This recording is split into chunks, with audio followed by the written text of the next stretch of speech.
Hello everyone and welcome to the final build episode of Fantasy Kingdom. We finally made it. At time of this recording, the park is complete. The last few finishing touches didn't really take too long, hence how this video's come out nice and quickly compared to some of the other ones. So yeah, after 8 months of working on this park, it's finally done. It was a very big job, and obviously throughout the year I've not had that much time to work on it, but I'm glad we got there in the end. Like I say, the final few finishing touches didn't really take too long. There wasn't that much left to do in the park, just filling in a few spaces, adding a bit of foliage and rock work, that type of thing, and filling in some of the backstage areas. The first thing then we work on here is this restaurant building. I didn't really know what to do with this space, so I just thought the best thing would be another food outlet where people can sit outside and look across over the water and at the castle and take in the nice views of the park. Like I say, we kept it very generic, very simple, just some basic sort of brick with some nice blue generic roofs there, and some standard pillars, nothing too crazy at all. I feel like this sort of design works well for an area in the park, because obviously this isn't a themed area, so really it had to just fit in with everything else around it, and I think it does that job okay. So we use some of the Yeehaw windows, them lovely curved windows that I like, just to give it some detailing, I guess. This isn't a heavily detailed building by any means, it's pretty standard. We do obviously some roof on the top and a nice chimney as well for the building. There's not really an awful lot to say about it, I'm just trying to drag this out. This is quite a short video for the last one of the series, because like I say, there wasn't an awful lot to do and I got it done quite quickly. But we're running at ×5 speed rather than ×10 for the time lapse. I always try and do that when I can, so that, you know, it's not going too fast and make it difficult to watch, I guess. But yeah, I'm happy with how this one came together. A good sort of finishing touch to the park. Once I put this in, I was then quite confident about how to do the rest of this area and finish off the park, really. So yeah, it's been an absolute joy to do this series, to build this park. One of my favourite parks I've ever built in the game, to be honest. I think this one covers everything, like heavy theming, sort of Disney style theming, realism with all the backstage areas and everything outside of the park, and some great coasters. I've tried to take in feedback that people are giving me throughout the other series when doing this one, to, you know, try and go for that realism aspect as well. So when you have big facades and stuff on buildings, the back of them are just backstage areas on some of them where you can't see the building from every angle, which is exactly how real theme parks do it, to because it's a lot cheaper to just build a facade on the front of a standard sort of show building than build the entire building. This is probably a bad time to sort of explain that, because this is obviously a complete building, but with something like a restaurant, which isn't heavily themed like this is something that you probably would see in a park as well.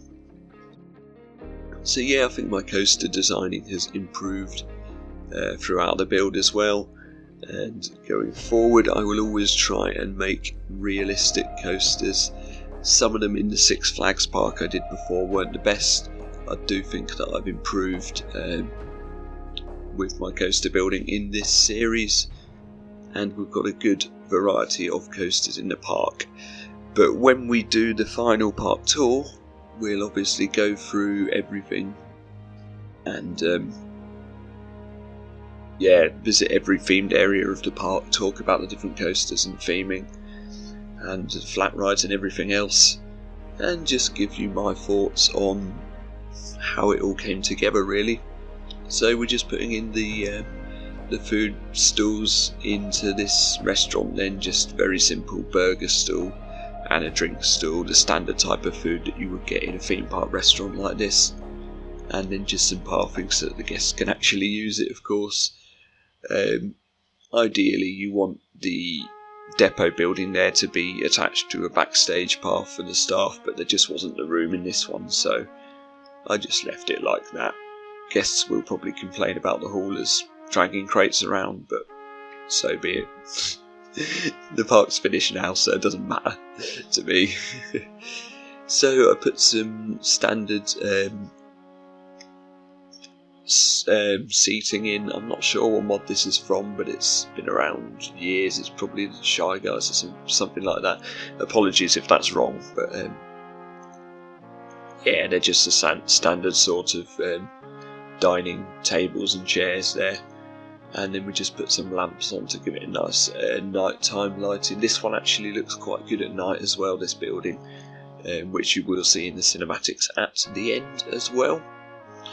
And that's pretty much it for the building. I did darken the tone of the path because I thought it was a bit bright,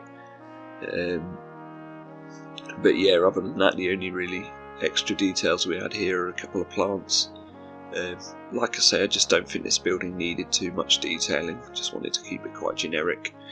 Then I played about with some of the benches here so that we had some sort of picnic area almost. At first I thought I'd do it with Freedom 2K and twist them around a bit, but that didn't look right or didn't turn out very well, so I just went for a more standard approach in the end, and we built a nice little sort of seating area going out onto the waterfront there as well, which is something I love to do in theme parks.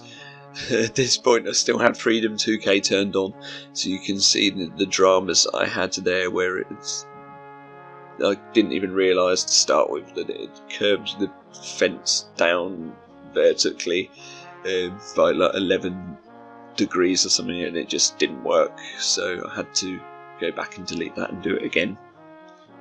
I think my main problem with Freedom 2K is I've got an outdated version of the mod.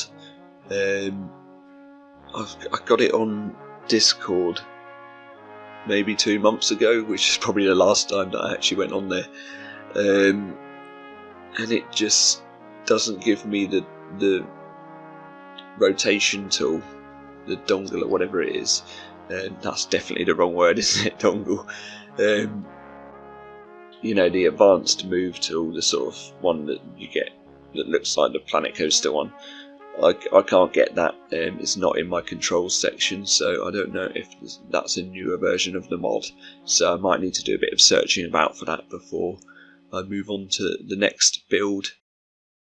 And speaking of the next build, I'm either going to look at, well, I'm definitely going to look into doing one of the Coaster Bee dioramas, because I'd love to have a go at that, and I might have a look at going back into campaign mode as well and doing some of the ones that I haven't done before, but it all depends on what I've got time for at the moment as well. So yeah, we'll just see how it goes, but this is it for Sandbox Parks for me, at least for quite some time. I don't think I'll do a project this big again in the future, because it does get overwhelming, and sometimes you just want to work on something new. So that's why I think stuff like the dioramas would probably be a really good idea. So now you can sort of see what I mean by the waterfront seating area coming together. And yeah, I think it looks quite nice in the end. I just put some foliage in the bits on the sides to make them look like planters. And that's it really. Other than that, we just do some foliage and planting and rock work around the middle of the park. I check on a couple of backstage bits, but I think that's done off camera. After 8 months, well, that's an approximate guess how long it's been, but after a long time, this park is finally complete. So I hope you've all enjoyed watching the series. There will be a park tour coming up as well, where we have a look round at the completed park. So stay tuned for that one. Thank you very much for watching, and I'll see you all in the final video. Bye bye.